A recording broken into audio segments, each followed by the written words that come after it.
Hello guys, मैं आप सभी का स्वागत करती हूँ हमारे क्रिस्टल ऑल स्टडी चैनल पे। तो आज हम पढ़ेंगे हमारे क्लास 11 फाइन आर्ट्स का जो टाइटल है वो क्या है, बुल है। ठीक है, बुल टाइटल। ये जो है ये कहीं ना कहीं इसी तरह का बुल दिखता था हमें। उसी चीज़ की बात करी जा रही है। तो हम बुल के बारे में पढ़ेंगे कि ये कैसे बना था, कब बना, किस तरह से दिखता था और क्या मटेरियल यूज़ हुआ, अभी कहाँ पे मतलब कलेक्शन हो सकते हैं इनके, ऐसा करके। ठीक है, टाइटल इज़ बुल। बुल का जो पीरियड है वो कहीं ना कहीं 20,000 BC के आसपास का टाइम रहा होगा। और जो इसकी सिविलाइजेशन है, कब ये पाया गया, तो ये इंडस वैली सिविलाइजेशन के दौर में पाया गया था। इस तरह से हमें देखने को मिला था। और जो इसकी लोकेशन थी वो कहाँ थी, मोहनजोदाड़ो की। मटेरियल इसमें यूज़ हुआ है ब्रॉन्ज। कलेक्शन जो है वो currently house in national museum new Delhi. तो हमें इस तरह से देखने को मिला है। और अभी इसे कलेक्शन जो है वो न्यू दिल्ली में रखी हुई है। इनकी मटेरियल ब्रॉन्ज है। लोकेशन कहाँ फाउंड हुई है, मोहनजोदाड़ो में। तो चलिए अब आगे बढ़ते हैं। Description: This bronze sculpture of the bull from Mohenjo-daro is a remarkable example of Indus Valley art. The bull is depicted with powerful build, symbolizing strength and energy, and appears ready to charge, capturing both the massive and intensity.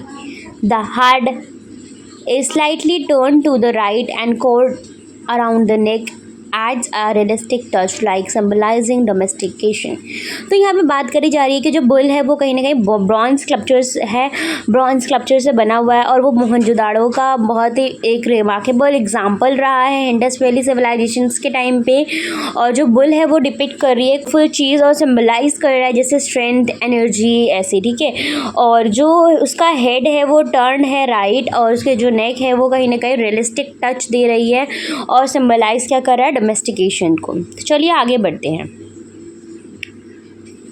This piece is notable for lifelike presentation and artistic attention to the detail, reflecting the advanced metrological skills and artistic sensibility of the Indus Valley people.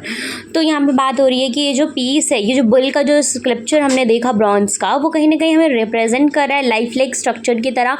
और जो artist है उन्होंने बहुत ही attention से इसे बनाया है, बहुत ही अटेंशन के साथ इसे ड्रॉ करा गया है। और कहीं ना कहीं इसके आर्टिस्टिक सेंसिबिलिटी जो है पीपल की, इंडस वैली सिविलाइजेशन पीपल की, वो कहीं ना कहीं बहुत ही अच्छी रही होगी, तभी इस तरह से स्कल्पचर बन पाया है। तो चलिए guys, thank you for watching this lecture. और ये इतना ही है बुल का। और बुल में जो है वो कहीं ना कहीं तुम्हें सिर्फ 2 मार्क्स या फिर 3 मार्क्स को लिखने को आएगा। तो इसमें आप पहले title, period, material, medium, collection, ये सब लिखेंगे।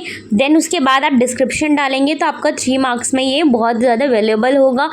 एकदम आपको फुल नंबर मिल जाएंगे। चलिए गाइस, थैंक यू।